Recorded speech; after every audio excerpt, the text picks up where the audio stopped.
Okay, Lemar, I have a question for you. I love answering questions, so let's do it. Okay, what was NASA before it was NASA? What was NASA before it was NASA? Yeah, like what was it called before it was called NASA? And or part two, if you don't know that, I'll give you a half a point if you know what NASA actually stands for. No Googling. Okay, I don't think I'm going to be able to answer either of these questions because, as we know, I'm kind of an idiot. But before NASA was NASA, I'm going to say that they were a toaster company. Mrs. Johnson's Toasters, Inc. That's my guess, and I We went assume from that to shooting people into space. I love it. The it's progression. priorities. You got to beat the Russians. So yeah, no time to The- worry about toasters. exactly. The Russians can have their toast. We got to get to space. And I know some of the National Aerospace Association. Am I Ooh, close? so close. You got the national part right. So you're So doing close. So so close. close. Okay, so NASA before NASA was actually NACA, which is the National Advisory Committee for Aeronautics. Mm-hmm. And then it became NASA, which is actually when Katherine Johnson was there, which we'll get into. And NASA stands for National Aeronautics and Space Administration, if you didn't already know. And I'm about to spit some nerd on you for a hot minute. Are you ready? I'm so excited to be spit on. Let's go. I didn't. Those are words that I never thought would come out of my mouth, but put them in my obituary, please.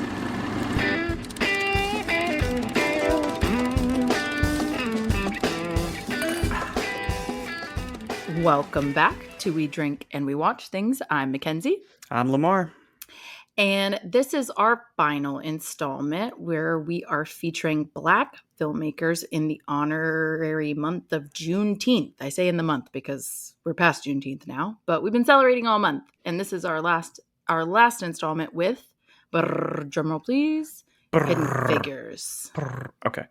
Yes. It's cool that we were able in 4 weeks to not just feature Black filmmakers, but we had an LGBTQ plus film last week. We have a female centric true story this week. So we got a lot of variety in there. I also, when we were brainstorming, I told Mackenzie, I was like, we want variety and we wanted to have a fun Marvel film, but also some poignant ones.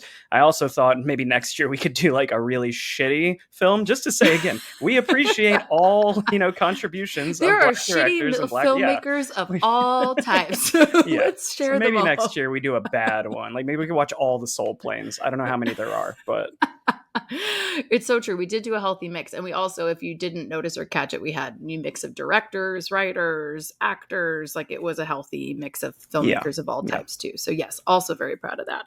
Well, before we get in our last one, like we said, we're going to feature some women today, which we're excited about. Bad bitches in real life and also the actors themselves. But what are we drinking today? Well, we're drinking a concoction that you and Skylar came up with, and I believe you got to give it a name, which is great. And this is 2 parts gin, 1 part lime, half a part of simple syrup, 1 part strawberry puree. And then I also threw some Aperol in there at your suggestion. You said something about spiciness or adding a little, just because. Like I forget for the word. Funsies. For funsies. We said for funsies. So I threw some of that in there as well. And it's very tasty. But what is this called again, Mackenzie? The Full Moon Rising, which has a twofold reference here, not only for the movie, which is obviously about the moon race, the space race, but also because we here in Texas just celebrated the strawberry full moon. And this drink is red for funsies. I couldn't see it. It was hidden moon. behind a cloud. We didn't get to see it. It was cloudy. It was cloudy, but it was supposed to be pretty and red. So it's very tasty, though, and very, very strawberry as well. Mm-hmm. Mm-hmm. Super sweet. Might have a headache tomorrow. We'll see. You're welcome. Yeah. Cheers. Cheers. Alrighty. Well, we're going to dig into the basics here like we have been doing and trying to go faster. So I'm going to speed through here. But this is... really quick, before you jump I love how he's like, you know what? We're not going to actually go fast. We're going to slow it down. Yeah. Really quick, though. You said before we got on, you love this movie. So I know we're going to talk about it in detail. But just why do you love this film right off the top?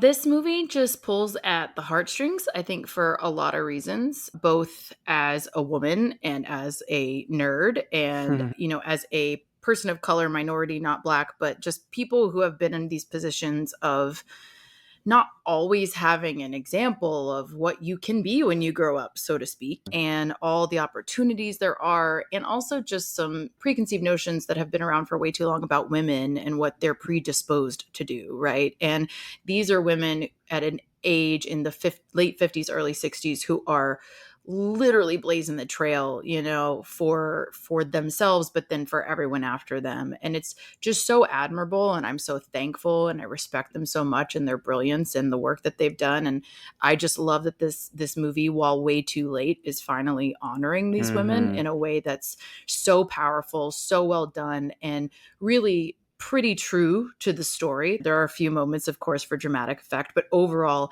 these women absolutely did these things and achieved these things. And it's so inspirational. And I think they did a really good job honoring these women's stories. Nice. Yeah, I wanted to hear that from you, and that's what I assumed. I feel like the more of a personal connection you can make with this film, whether that is as a woman, whether that is as a black woman or a minority, like any of those things, I feel like those personal tie-ins definitely help. Even though I'm half Puerto Rican, I'm very white, so like John Glenn, I connected with him right away. I was like, that white man, I'm in there. But no, literally everybody liked John Glenn. Like, we're allowed to like white people too. It's okay. Did they? I mean, is it a well-known fact that John Glenn was just a really good guy or something, yes. or did they sort of whitewash him? Because he walks right over and says hi to them and stuff right away, shakes their hands. No, it's he's a good very, guy. Very true to form. He is notably, and we in Texas like grew up with the legend of John Glenn. It's a big deal here. Mm-hmm. He was at NASA in Houston for a while, and and I actually met him. Fun fact: when I was in elementary school, and I was super young. I don't really remember it, but I remember like it's one of those things like you get told like you met John Glenn. It's kind of fun. All right, well, very cool. I was gonna say, so Mackenzie's getting her chance to nerd out today, and I actually did something strange for me, which is I didn't really research too much. I watched this film, but I didn't look up a bunch of fun facts. So as you can tell already, I will be asking questions a lot today, Mackenzie, and I'm sure you're very excited about getting to nerd out and answer them. My first question right here at the beginning is, did we actually go to space? Wow. I didn't look up if that was exaggerated for the film. Did America go to space? Listen, that is a contentious topic, my friend. We did, in fact, go to space. But it's funny you bring that up because there actually is a movie about to come out right now. I don't know if you knew this. That ScarJo? Is about... Yeah, it's ScarJo and Channing Tatum, I believe, who it's about the marketing campaign to basically sell the moon, so to speak. The moon mission was a bit languishing. We kept getting our asses beat by the Russians, which like is way worse than they actually say in this film. So many things that they did that we didn't do. We overshadowed them because we did land on the moon first. But they did a lot of other big milestone moments that we never hit. Yeah. Anyway, Fly Me to the Moon is actually about that story of them coming up with backup footage to fake the moon landing should they need to. It was really, it's really funny. I'm actually excited to see it. I did like that in this film. And I know that we are just going right into it. We haven't even covered the cast yet, but just connecting out of that is I like that when America loses a race, we just change the finish line. Okay, we didn't win this, but that wasn't really what it's about. Let's go to the moon. Right. We were always going to the moon. I don't know what you thought was happening, but we were clearly always going to the moon. Yeah, that's totally our vibe. This was the real race. This was the real race the whole time. Yeah, they had a woman in space far before us. I want to say it was like, gosh, what was it? I think it was 63. They had a woman in space. They had dogs in space. They had, I want to say it was a rat in space, something like that. We put a monkey in space, but that was our first living creature in space, was a monkey or chimpanzee rather. Okay. And, but yeah, we were after them on every single one of these steps. We also put Leprechaun into space and Jason Voorhees in space before the Russians did too. So we're doing great, everybody. We're doing great. We did a good job. But yes, we did outshine them. And eventually, to long story longer, answer your point, yes, we did land on the moon, among other things. You heard it here first, folks. We did go to space. So we now we can get into this movie.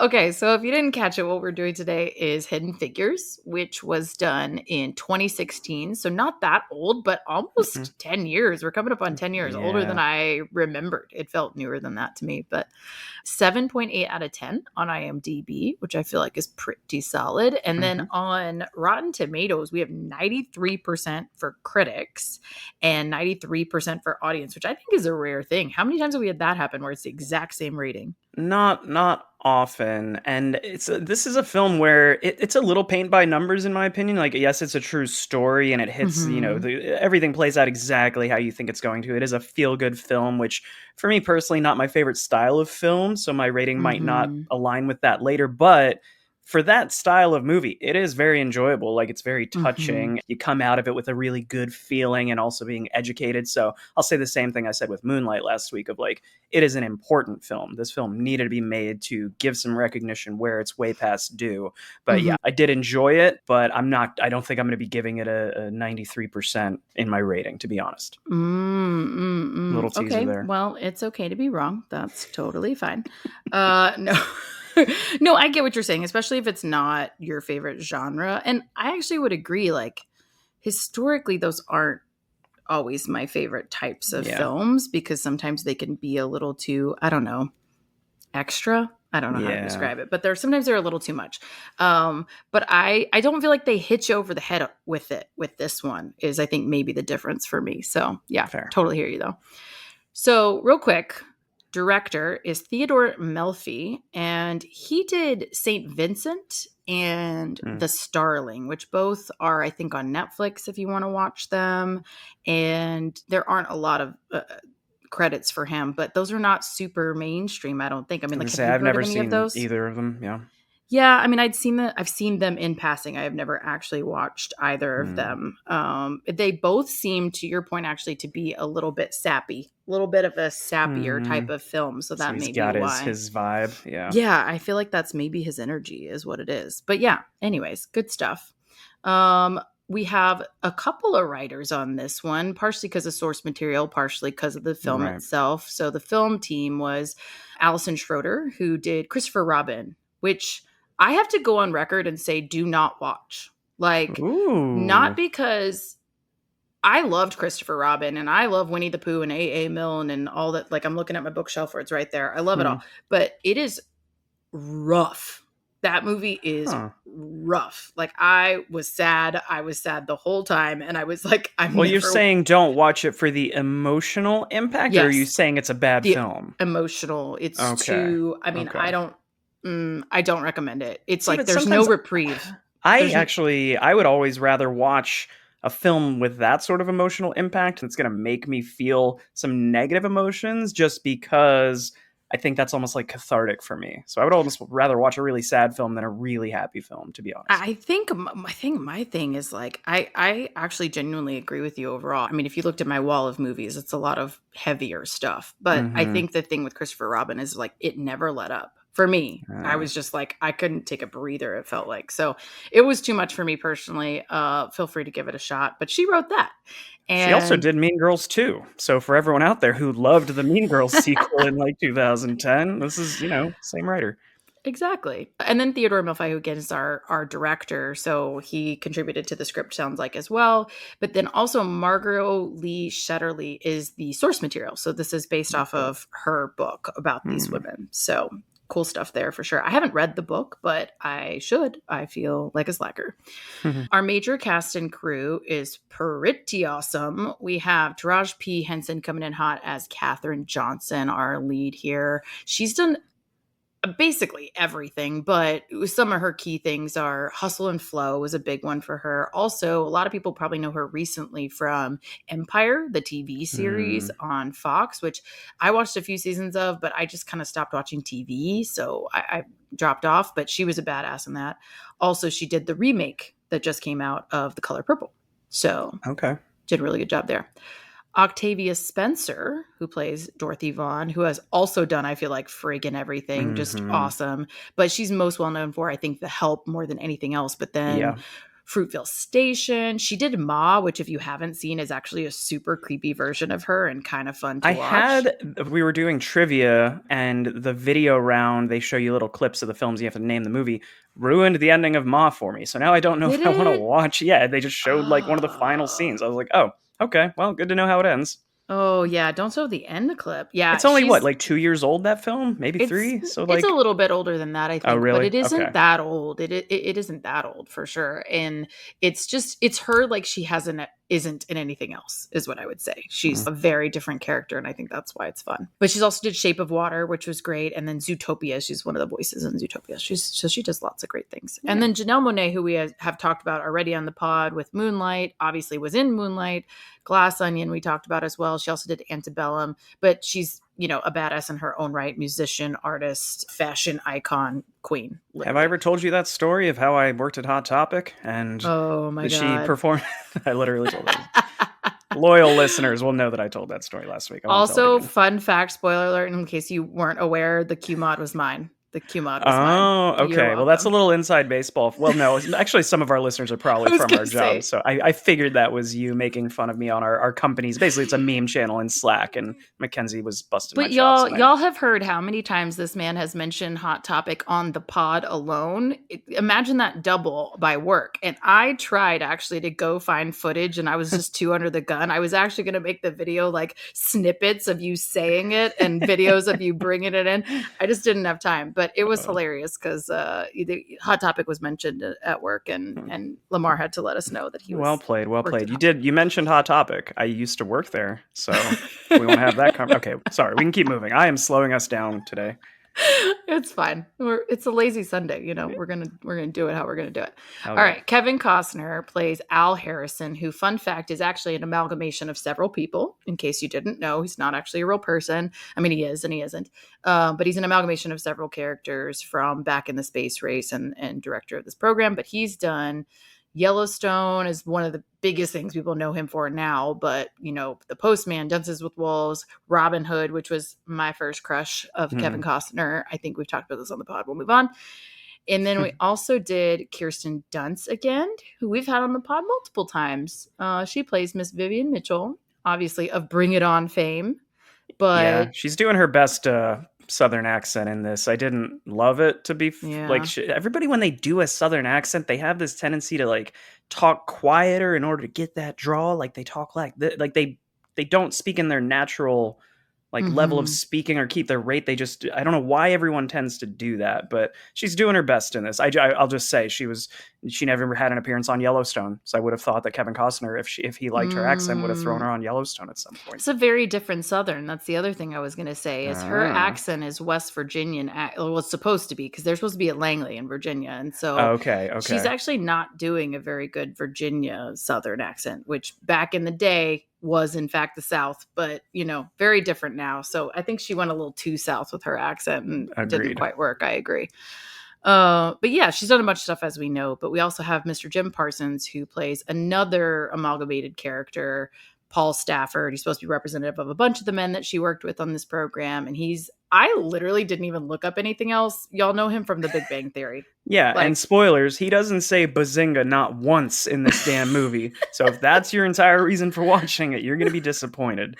Do you know what I always think of when I picture him is the scene of him? And I didn't watch Big Bang Theory like religiously. I just seen a couple eps. But there's a meme of him that goes around where he like pats his head and like rubs his head and he goes, "Good brain."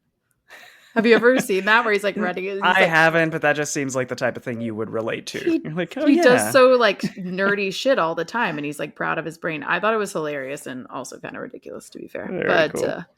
Mahershala Ali plays Colonel Jim Johnson, who, as we said, he's been in a couple things of ours that we talked about this month: Moonlight, Green Book, etc. We also have Aldous Hodge, who plays Levi Jackson. He's a little bit smaller character, but he does show up a couple of times. He's the husband, in case you didn't realize, of Janelle Monáe's character, and he's in Black Adam and One Night in Miami. And I mentioned that because One Night in Miami was a really groundbreaking film, and it had a really interesting cast, and it was very well reviewed, very well liked. So if you haven't seen it yet, definitely check it out. Maybe some point we'll do it on the pod. It wasn't actually my favorite, but it was groundbreaking in a lot of ways. So what was that? One Night in Miami, you said? One Night in Miami. Okay. All right.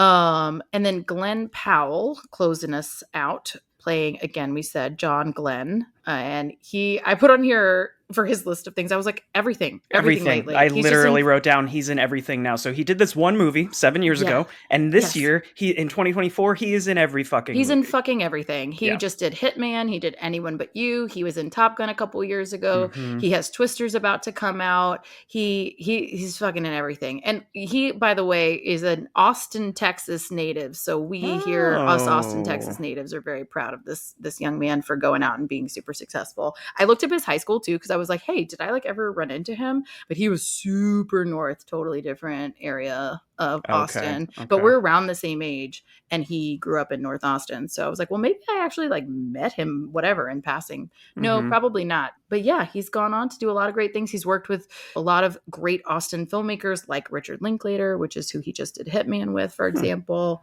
So yeah, we're proud to have Glenn Powell mentioned. I think that's for the first time on the pod. I think so. That's your icebreaker right there. And if you ever decide to make a movie, he'll be in it because he's just in everything now. So there you go. Exactly. Yeah. All right, Glenn, we shouted you out. Just do all the films and now come on the pod. How about that? I think that's the way to go. All right. And then finally, the score is Mr. Hans Zimmer, which is a fun one. Obviously brilliant. And then we have a very quick plot summary. The story of a team of female African-American mathematicians who served a vital role in NASA during the early years of the U.S. space program, which is, again, concise, accurate, great. Anything straight to the point. No, that's exactly what happens in this film. I can vouch for it. I watched it. You watched it. You did great. You did your homework this time. All right. And then a quick production note. This was very successful. This had a $25 million budget, and it did $236 million. Wow. So very popular. Very well. And I'm not surprised. They did an awesome job. So question for you, sir. Do we need a spoiler-free section? What do you think? I think we talked enough at the start before we even got into the cast and crew about sort of the highs of this film and also a couple minor critiques. So I think we can just jump right into spoiler territory if it's good with you. I'm down. All right, kids, turn around. Don't drown. It's spoiler time. Woohoo. All right, my first note is that we are opening with ladies working on cars, and I'm already so happy. It was, to me, I liked how they immediately established these three women are distinct in their personalities, because I think the opening, it's Dorothy under the car working there. You have Catherine sitting in the car. She is just deep in thought. And then you have Mary outside doing her makeup. So, and that's not by any means her only characteristic, but they do show them all to be distinct in this opening shot. Yeah, totally. And Dorothy's just over there getting shit done, which we love a Dorothy. She's like, I'll fucking figure it out. And she's the one who has some mechanical background, and it comes to be relevant later. And, and she's figuring out what's wrong with the car. She's absolutely right, by the way, that it is the starter. And so it's just fun that she's there working on the car right out of the gate. And then this cop, of course, sees them. And this is where I think it almost has to happen for you to immediately set the stage of, we have to understand where they are living and experiencing things in this era. And you kind of have to set the tone for, yes, these are strong, independent, very smart women with these societal situations that come up. And rather than having a sense of relief that maybe there's help coming, these women are not in a position to feel relieved. They are three Black women alone with a white cop coming their way, and they're nervous, immediately nervous of, hey, just calm down. There's no crime with being pulled over on the side of the road.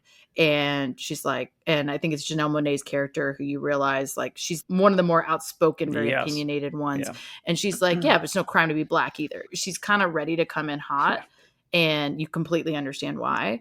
But tell me if any of this sounds like something that still happens today, right? We talked about this in Do the Right Thing when the cops are driving by, and it's there's no crime being committed, but there's just always this constant tension. And it's Black people and, minorities in general have a reason to distrust police. It's not that every single cop out there is evil, but it's there is a reason why this happens, because you give people power and power corrupts. And then 100%. There are people who have hate in their heart that just, I totally, during this, I was just things don't change, do they?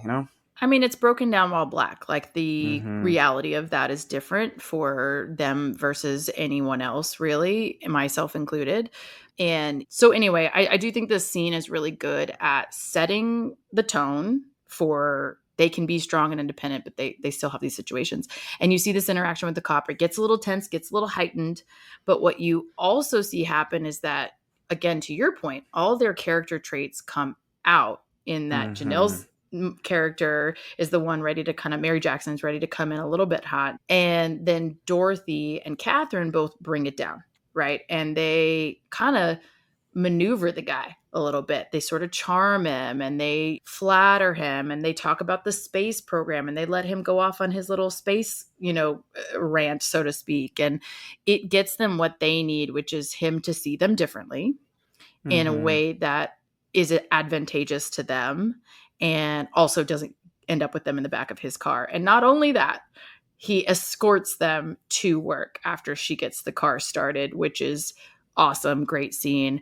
And my favorite part is just her line of like, this is a God ordained miracle. There are 3 black women in a Mm-hmm. car chasing a police officer in Virginia in 1961. Like, this is a miracle. And it's such a fun moment that is, in all actuality, probably not true, but it's a fun scene. Yeah, I mean, I guess it turns out in 1960, it must have been a weird world in 1960s America where no matter how much you may discriminate and be hateful against people of different races, as Americans, we could all at least agree to hate the Russians, right? So they're just like, let's Right. find a common enemy that we can hate with this guy, and then we could be on the same team. But I love how he starts like fangirling over the astronauts. Oh, you guys work for Yes. NASA? Do you ever meet the astronaut? Like it just feels like a little kid loving baseball players. I will say this was one of the things in the first 30 to 40 minutes that irked me just a little bit was I said that this is obviously a very heavy subject, but I thought in the first 30 to 40 minutes, there was almost a little too much levity in Mm. I mean, I get it that this is a changing world and characters like the Kirsten Dunst character, they're passing over these women for promotions and things like that. So there's this like passive aggressive approach to still being a racist piece of shit, but you're not doing it as outwardly. So I get why that's not happening, but I almost thought like this moment with the cop, they establish a little bit of that, but it felt still a little light at the beginning. Even when she goes to the restroom and they have that thing where she Ugh. has to walk all the way across, the campus to use the restroom. It's almost played for laughs the first time around, and I didn't love that of her like walking through Hmm. and like carrying her books. I felt like it was like trying to make it too light, where it's like, dude, this is a fucked up situation. And eventually 40, 30 minutes into the film, when they start really confronting the segregation piece, I think it's when Dorothy goes to the library. That scene, when I think they start building into like, yes, this is a really messed up situation, and they're much more upfront about it. But I just feel like they downplayed really what makes this movie important for the first half hour. That was my one critique at the beginning. Yeah, I do. I do see what you're saying, and it's funny that you took it that way, and I totally get that perspective. I kind of liked that it didn't start so heavy. Like I Mm-hmm. said, I thought that it was good that it gave us the lay of the land, that there are real threats here for them and for Black people in general, and things that they have every reason to be afraid of, while not letting it immediately go all the way there. I Yeah, that's did fair. You I build up did to it. kind of like that, but I do like that, as you said, it gets more and more prevalent throughout. You see how they are treated. You see the limitations that they have, not only as women, but as Black women. And it's a problem. It's presented as a problem. But it's funny you say that about the bathroom thing, because I hadn't thought about it that way, but you're right. It kind of is a It's got like that little zany bit. score behind it. Yeah. Like I'm just like, why Yeah. are we playing this way? Mhm. I get that Because they're it's trying not to okay. show, It's super yeah. not okay. Yeah. Yeah. And at the same time, you are establishing, Catherine is a worker and she is, to put it metaphorically, like burning the midnight oil. She's putting in more Mhm. work because she knows she has to in order to stand out at her job. So she's bringing all this work with her to the restroom across campus to continue working. That Mhm. I understand you're establishing, but I didn't love the score being played. And it's sort of like, oh, isn't this wacky that she's having to walk a half mile to use the restroom?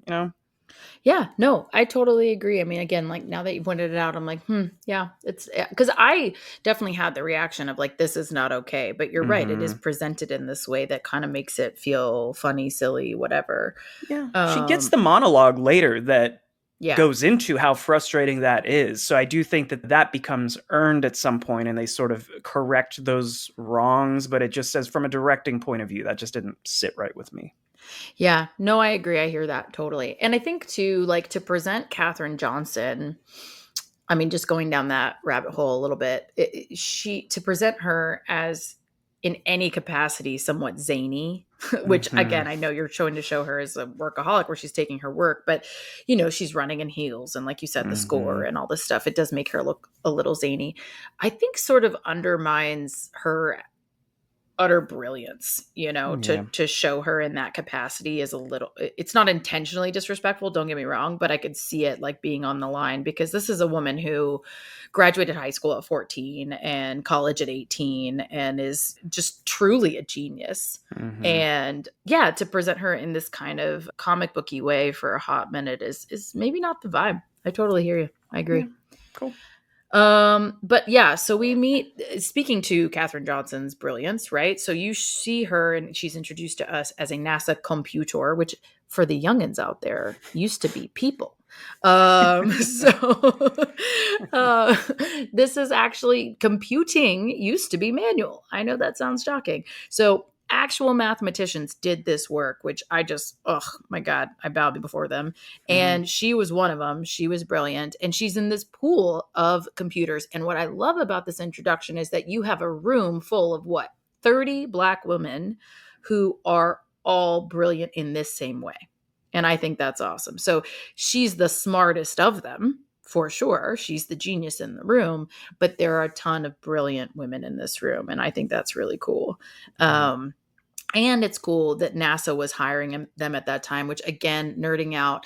Fun fact, NASA did actually desegregate in 58. So when it went from NACA to being NASA was 58.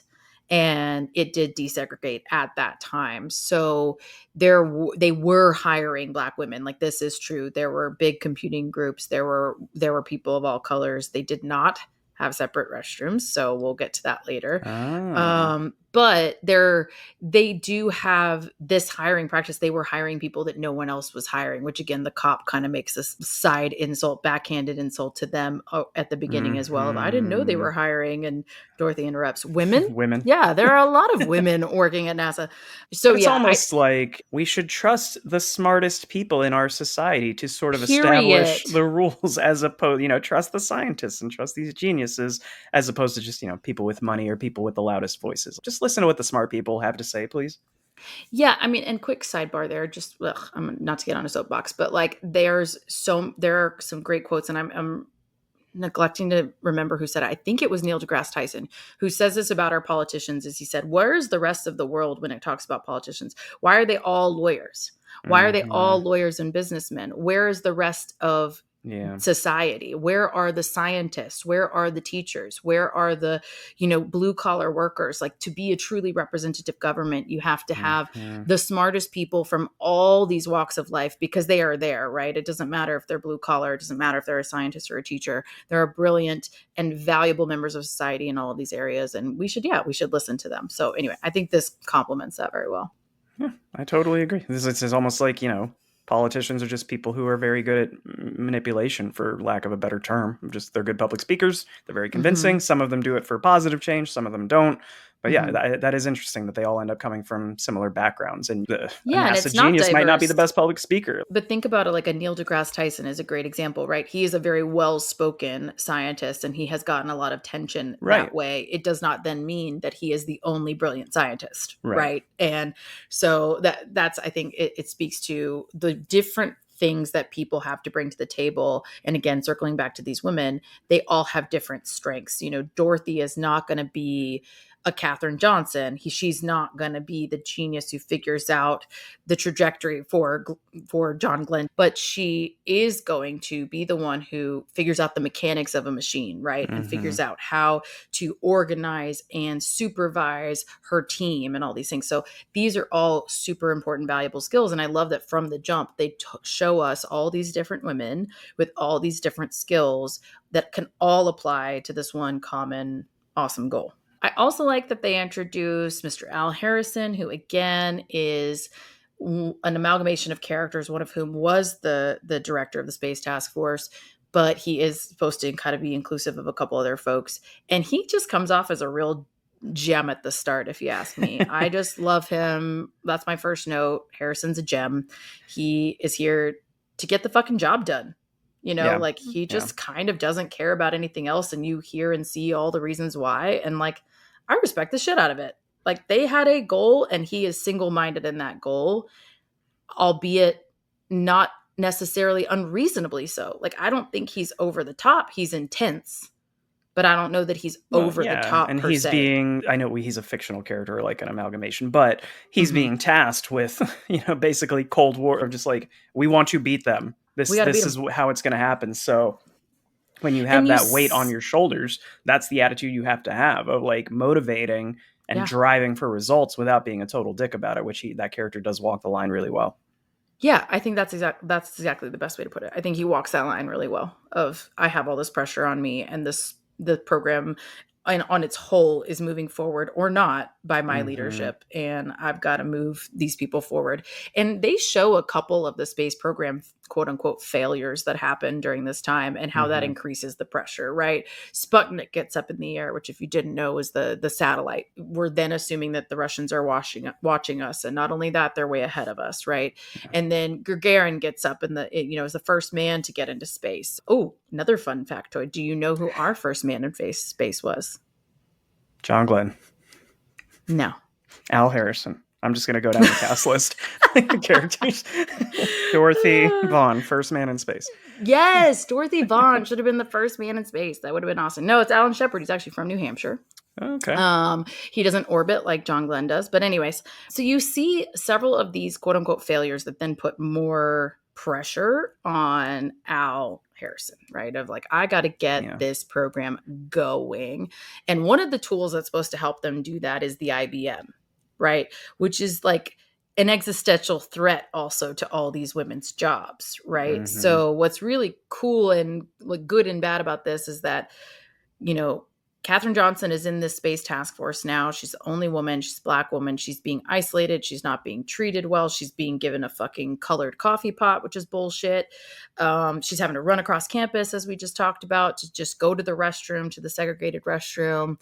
And Al Harrison just doesn't give a shit. He's like, I don't care who it is. I just want somebody to do the math. But everyone else there cares, right? Everybody else is still stuck in the bullshit of segregation and racism and da-da-da-da-da. And I love the slow progression of people kind of starting to respect her and see her for the brilliant woman that she is.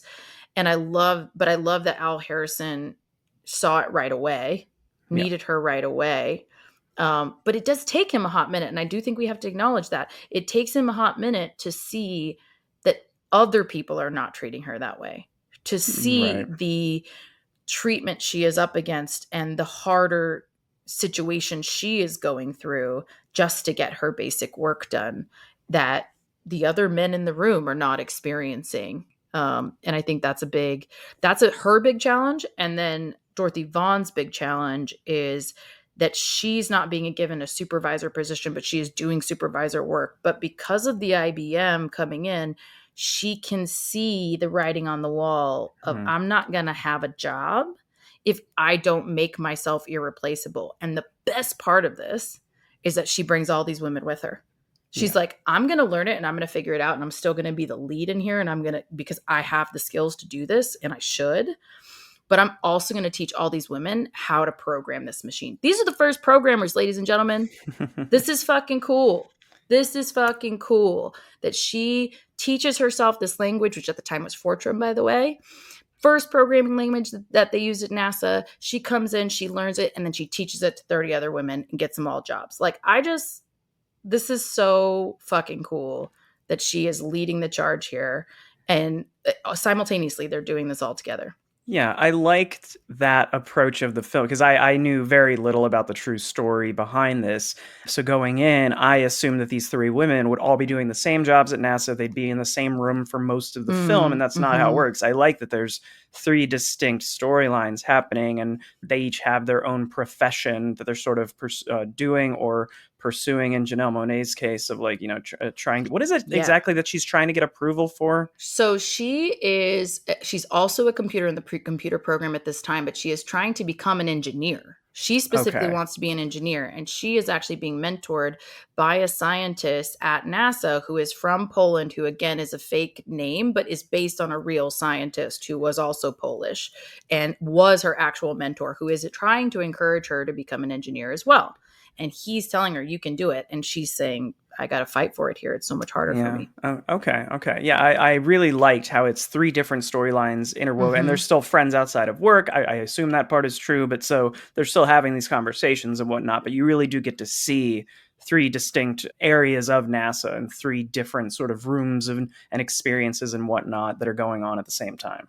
Yeah, she's doing Mercury 7 testing. So she's on permanent assignment to try and keep, just to give you context here, she's trying to help keep John Glenn from burning up in space. That's her job, right? Her and that team are trying to test the Mercury 7 to the ends of the earth to keep it from burning up. She's changing the heat shield. She's helping change the material. You hear them talk about it, and he's mentoring her. And I think what's a really beautiful and healthy way of, he's not giving her the answer. He's treating her as a collaborator, and they're talking about it out loud. And she's suggesting to him, what about this?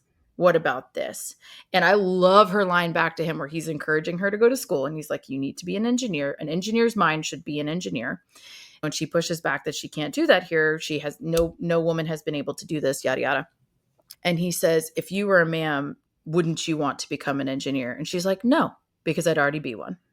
And I just love that mic drop. There are some good, there's some really good, I won't even call them one-liners, but just really hot lines of dialogue that come out of these women's mouths that are like very, I would assume, empowering if I were a female watching this film. But as a man, I was just like, oh, yep. It's kind of like, not like a roast battle, but it's got that like, mic drop moment of like, oh shit, yep, she's right.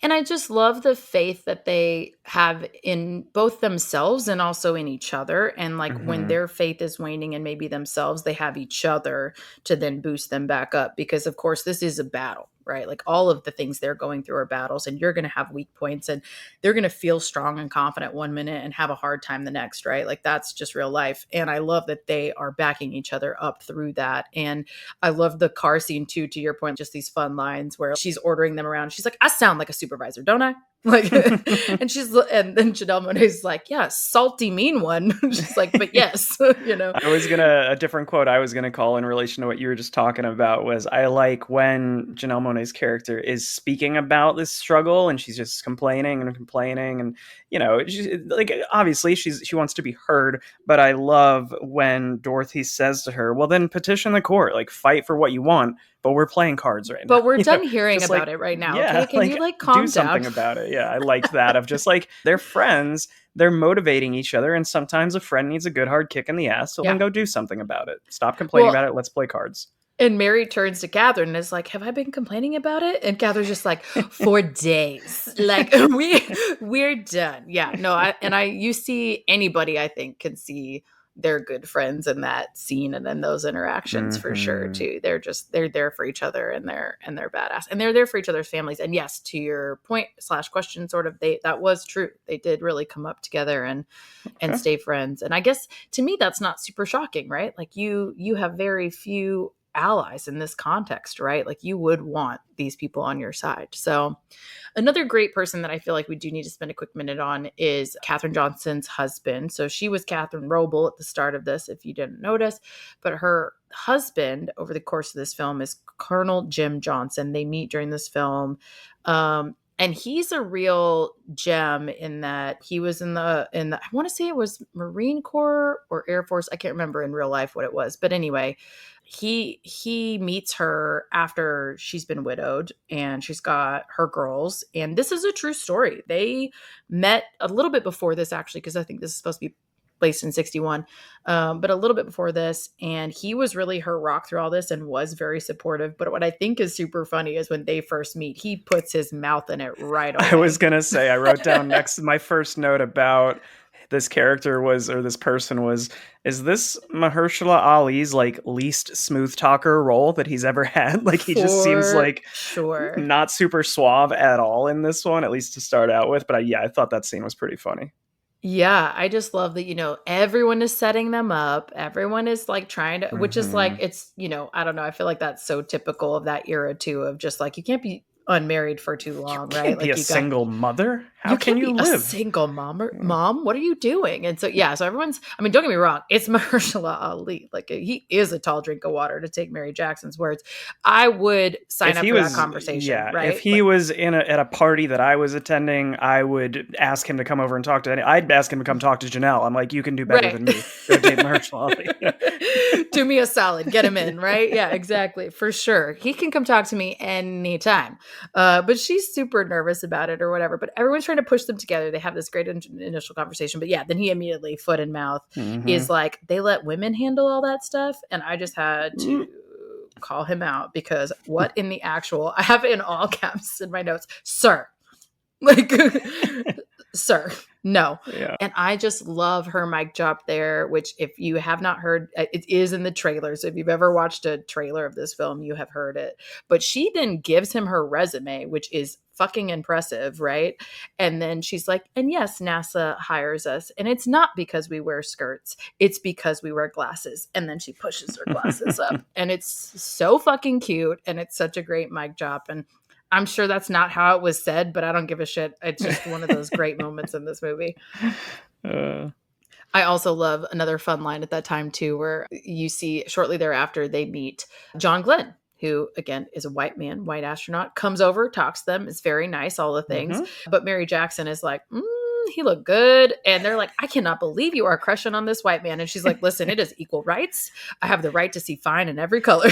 And I just love that. I'm like, yeah, he's fine. Yeah. It's allowed. It's allowed. And then he's just a gem to them. So he gets even more adorable and attractive. And he really respects their role in the space program, no matter how small. And I love that they took time to show that about him, because again, that is, I think, his reputation, definitely. And I would assume, I mean, this is maybe a big assumption, but I would assume if anyone at NASA is going to be the most accepting of anyone out there, it's going to be the people that are actually the astronauts that are going into space. Their lives are literally in everyone's hands. So they're smart enough to know, be a dick. Not to excuse how great of a guy John Glenn is. I'm just saying it probably comes with the territory of like, you have to respect everyone because your life is on the line. I would think so. I mean, if this is a truly collaborative relationship that you have to respect people on all sides of this. And I think what's fun is that relationship and that initial interaction becomes really relevant later when they are actually trying to put him into orbit. And so you kind of see a few montages of them all going through their different processes. Mary Jackson gets her approval from the judge to take these night classes, which I think she does brilliantly, by the way, because she's, as we've said, she's the one who's willing to come in hot, be a little spicy, but she sells it to him, and not in a salesy way. She just finds the right angle of like, what are the things that you were successful at, that you were first at as a judge, etc. Like, I have to be the first. I have no choice. And she just pitches it in just the right way. And you see his reaction. He's like, damn, okay, night classes only.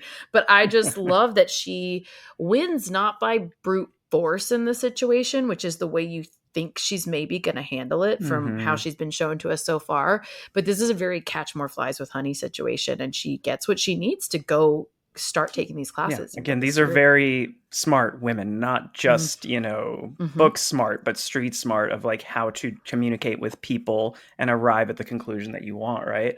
I also wanted to point out, I laughed. I had to like pause the screen because when they showed John Glenn, and I don't know I think they're all being interviewed, but it's him and the other astronauts sitting at like a table and they're all next to each other. And I went, so basically it's John Glenn and 6 not handsome astronauts. they put him in the middle. He's gorgeous, Glenn Powell. And it's no offense to the other actors in this scene, but I'm just like, so it's John Glenn. And they're not all a 10 out of 10. You know what I mean? Like, you definitely go to the middle there. That's for sure. Yeah. He's the lead astronaut in this film as far as we're concerned. That's for sure.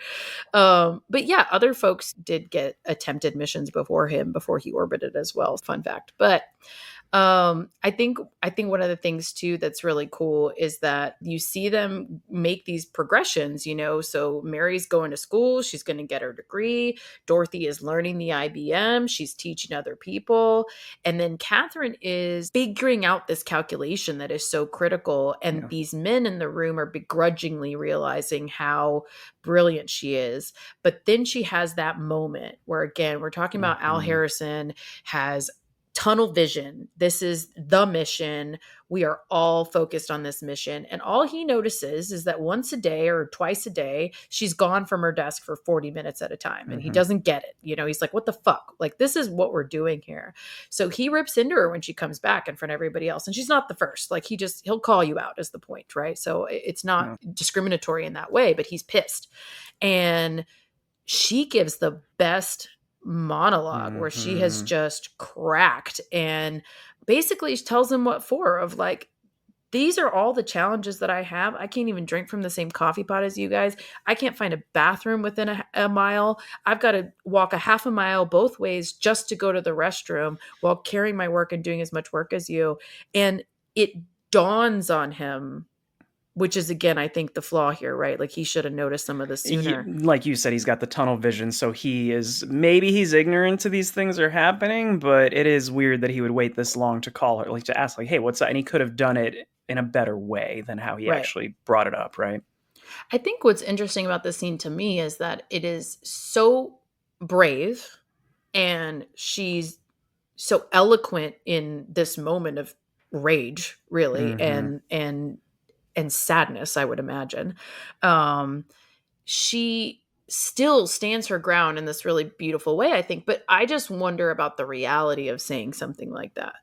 If she would just be fired, or if she would just be fired on the spot, or like, being able to actually say that, even to somebody like him, who I think she can tell. I mean, you can tell when you encounter people who are innately racist versus not, right? I mean, she is not being treated by him in the way that she's being treated by all these other people.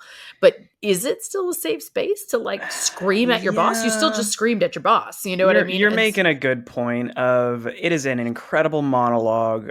Do I think that that's actually what happened? Probably not. But I mean, prove me, maybe it's in the book, maybe it legit is word for word. I don't know. But at this point in the film, I was still struggling with figuring out, because like I said, this film it's not a 10 out of 10 for me. It's very heartwarming. But at this point in the film, I didn't really see yet why this got nominated for multiple Academy Awards. It wasn't until this scene that I went, oh. Because her performance in this scene is incredible. Yeah. And I will also say, it can't be, even if she had a confrontation with her boss at NASA at any point, I didn't read about this, by the way, so I don't know that she did or didn't, but she can't have personally experienced this issue because it was desegregated. Like, she would not have had the experience of the bathroom thing. So I will just say, for asterisk, for dramatization purposes, this is a plot device. It didn't actually happen to her at this time in that way. That did not happen to her. But was she treated in these other ways? Potentially, that's maybe not clear. But it's a great monologue, though. It is. It reminds me, and these are two very different films, clearly, but it reminds me of Cool Runnings when we talked about that and how it is a true story, but obviously, like, 80% of that film is, dramatized or made up in some cases, of like, these things didn't actually happen. The core of the story did happen, but we're dressing it up. And again, that's why these are not always my favorite films, because yes, it's a true story, but I know that it's still fiction at its core in some ways. And this scene is incredible, but I don't think that it would have happened that way. I don't know.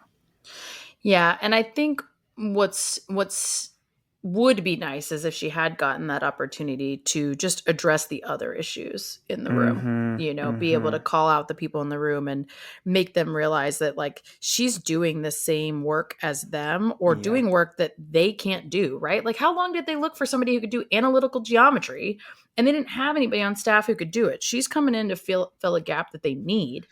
And this is how she's treated by her peers. And I do wish she had had that opportunity in real life, in whatever capacity, to make it known, like, I'm a part of this team. I'm important to this team, and I don't deserve to be treated this way. Right. There's the two moments that spring out to me in regards to that are when she's being given the data and the reports to look over to validate that the numbers are correct, and they keep blacking out so much text on there Oh of my you don't God, have the security clearance, you don't redaction, see, yeah. and he's not even saying Bazinga. Again, a downfall of this film, but like Jim Parsons is being a dick, his character. And I also love that this is before apparently NASA scientists knew that you could just see through marker by like holding it I up to the know. light. It's like, she really is a genius. She knows how this works. But that scene, and then when she finally gets admitted into the room, like the main table where they are discussing this with John Glenn, and I think that's where he develops even more of a trust in her, as she's probably the smartest person in this room. So I want my life in her hands, right? Yeah, and I think that's a great scene to jump to, because that's a scene where she proves herself beyond just Al Harrison, right? Like, Mm-hmm. he has faith in her, but these other people don't really know her. These are all nameless folks, right? And even if her name has been on a piece of paper once, none of them know who this is. And she gets to get into this inner room and do the math for them in real time. That is fucking wild. And she does it to, like, I can't even remember. It's like 4 to 6, maybe 7 decimal points, right? Like, the precision of the math that she's doing by hand on the fly is wild. And she blows everyone's mind in the room, including John Glenn. And so you do get to, I think it makes sense to jump to launch, right? Like, she gets to the point where they are putting him in orbit, and this is where they still are trying to confirm the numbers about how he's going to re-enter, right? They're trying to calculate his trajectory back into the atmosphere so that he doesn't burn up and he can land in the Bahamas, as the whole thing. And the IBM has come in hot, is doing all the calculations and recalculations every day. She's kind of been effectively replaced in that sense, which is a bummer, but she's still in the computing group. But John Glenn does ask, when the calculations do not match on right before launch, basically, that she check it. And he specifically says, get the girl to check the numbers. And this is actually true. He did say the girl, and he did mean Katherine Johnson, and she does check the numbers. The only dramatization that they give it is that it's literally right before launch. Like, the implication is it's same day, and we're staying on the ground if she doesn't check this number and it matches and what have you. But in real life, she was given a day and a half. So she was given enough notice, but doing the math took her a day and a half to check these numbers, like the full time, which That's is, I think, insane. fucking insane.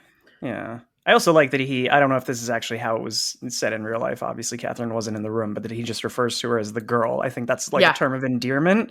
And he doesn't, he doesn't mention race or anything like that, but it's just like the girl. You know exactly who I'm talking about. That really smart one that knows how to crunch the numbers. Yeah, everybody knows who I mean, like the girl, right? And yeah, I do think it's a term of endearment. I do think it's almost like an honor, is that she's known in this way, and that he asks for her, and that she gets it to like a couple more decimal points than the computer did. And that, again, is actually accurate and is part of the name of the movie.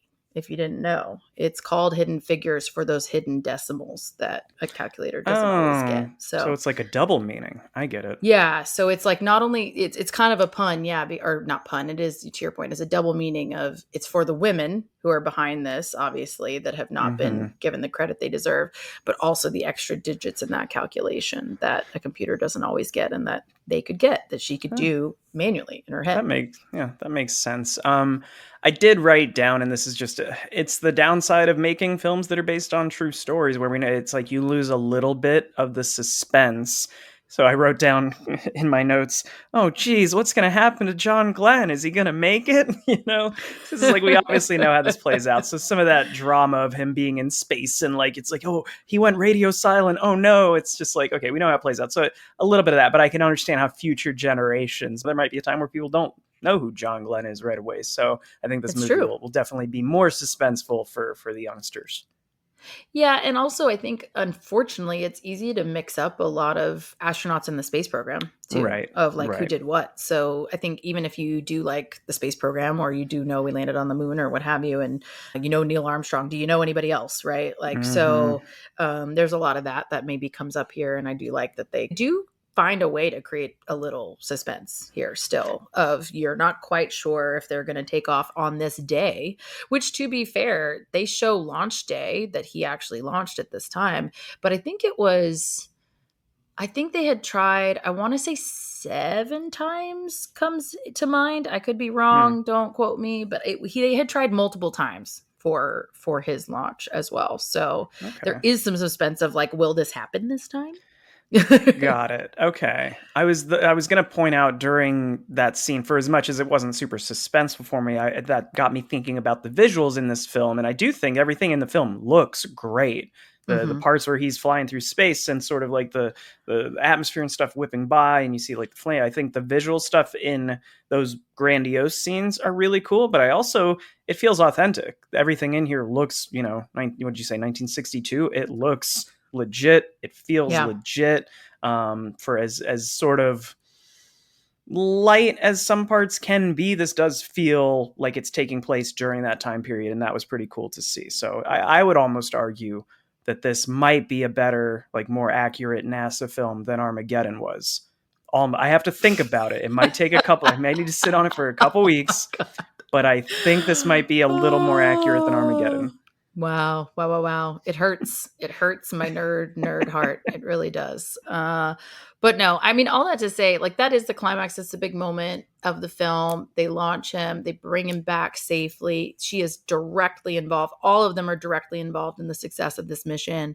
And they are the hidden figures of this mission. And they are brilliant, brilliant women. And then they proceed to tell us some of the rest of their story, that Dorothy Vaughan was a supervisor there and did lead that team and did get the official title, and that Mary Jackson, became an engineer, and she, I think, became the head of the engineering department in 1979. Like, she stayed with NASA for a long time. And then, of course, Katherine Johnson stays in NASA for years and years. And she actually now, if you didn't know, has a huge building at NASA named after her. It was a big dedication in her honor. She also was awarded the Presidential Medal of Freedom by President Barack Obama a few years back, and obviously very deserving of that. And she was married to her husband and partner and champion of 60 years, Jim Johnson, as well. So they share all that at the end of the film. I loved the real life images as well that they put there. Like, that's always a nice touch to see them growing up, and then to see the resemblance to the characters you just saw in the film. I liked that touch. I did like that. I like that they're showing the real people, and they, like you said, they show the transition a little bit of like, here's what they look like in the movie, and then here's the real people. And I do really like that. And then one other gem that isn't mentioned in the film that I have to mention because I am obsessed is that she was awarded the Silver Snoopy Award, which is an award given at NASA from astronauts to team members who are instrumental in a missions, etc. It's a, kind of like peer-to-peer type of thing. And she was awarded the Silver Snoopy Award. And we're big fans of Snoopy in my family. So I do have a NASA Snoopy. I'm not going to lie to you, obviously. It's kind of like how in our company they do President's Club for the best sellers, but they get to bring bring a person. These are a couple of people that helped us to get here. They're not salespeople, but they're partner. Like, that feels like the same premise, right? Cross-functional partners, yes, is what we would call them in corporate America. But these guys get a little Snoopy, which I just love, and she got and was very deserving of. All that to say, I think she's a genius. They're all brilliant in their own right. It's a really cool film honoring these women who literally broke down barriers on behalf of women, on behalf of Black women and scientists, women in science, women in STEM. So I really love it. I think it's really enjoyable. It was so fun to rewatch for me. I haven't seen it in a hot minute, and I was just geeking the whole time. So I had a great time. Anyway, all that to say, what's your rating? Before I get to my rating, I want to point out one note that I wrote down that didn't really fit anywhere else in the discussion. At some point, and I want you to remember, I was 2 Negronis deep while I was watching this film for the first time. So just to preface. Wait, was this your first watch time? This is my first watch of this film. Yeah. Wow. Okay. Well, that's so fun. Yay. So at this point in the film, I am 2 Negronis deep, and I don't even know what it's in reference to, but it's probably like 30 minutes from the end of the film. If anybody wants to know what I'm talking about. I love an out of context note. Let's hear it. But I wrote, "Fuck yeah, mechanical pencils." That's all I wrote. Oh my god. So that checks out. Like, just who wouldn't cheer on a mechanical pencil 2 Negronis deep? That is really cool. He buys it's very supportive of him. I was gonna say, because I think they are referencing the fact that mechanical pencils were like a new thing then. They were. So, because they call attention to it, and he says, look, you just put the lead in and then you click it and blah, blah, blah. So they're making a point to, bring mechanical pencils back. They're so fucking cool. Anyway, my rating, as I said, I enjoyed the film. It is a touching, important, feel-good flick. It's not going to be one of my personal favorites. Like, it was worth a watch. I'm not going to rewatch it, I don't think. And because of a couple of the things that I said, I don't think their intention is to make light of any of the issues, but I expected it to be a little heavier, especially in the first act. But I think once the segregation and the issues they're dealing with take more of a forefront, in the second act, that's when it gets really entertaining for me. And as I said, some of the suspense might get taken out, but it is always cool to see these behind the scenes stories of what was happening at this time when the rest of America was kind of ignorant to this situation. So again, important film, not one of my personal favorites, but for a good time, want to feel good watch, enjoyed it. I'd probably go like 7.5. Like, I know you're going to go higher than me. And I think that if I could connect more to the story, it would probably be a higher rating. I think as a white man, it's not going to be a personal favorite of mine. But yeah, 7.5 is where I would land, but still very much recommended. Yeah, I think it's great. I hear you on what you wanted to see from it, and also what you probably just expected to see from it as well. So I get that. I think one of the things I like about this is that it is more of a celebration of Black lives and Black stories than it is heavy, because I think that happens a lot, unfortunately, just by nature of experiences that are all too common in that community. And so it is easy to have films like that. Not easy to do, but there are more of them. And I like that this is one that acknowledges true advancements and successes and brilliance and celebrates those things. And I don't think you always get that opportunity to do that as often. So I do like that it does that here. I really enjoy it. But also, I will say a big part of my rating is also probably related to the fact that I'm a fucking nerd and I was just geeking out about NASA the whole time. You really connect, yeah. I really connect in that way. As a woman, as a nerd, whatever. I love NASA, so it's just really enjoyable for me. Really quick, because you're talking about how nerdy you are, I wrote down the math formula she's doing at the very beginning when she's a child. And I thought maybe you're smarter than me, but I came up with 2 potential answers. She says the answer is 3, I think.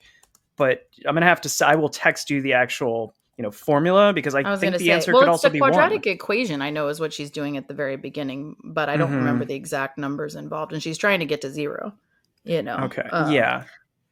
But I don't know. Somebody that's smarter than me out there, crunch the numbers, because I think the answer could also be 1, but maybe I'm completely wrong. Well, I think the point is that she's trying to get to 0 in that specific equation, but I could be wrong. I don't remember the exact equation, but yeah, no, math is not my strong suit. I used to love math, but as it got really advanced, I had a really terrible teacher and I didn't do great in math, but I do like it. I do enjoy it. And I do, like I said, I just love space and NASA and the universe and all this stuff. So all that to say, again, long-winded way of saying, I would rate this like an 8.5. Super enjoyable for me to watch. And I think the performances are really solid and strong. So yeah.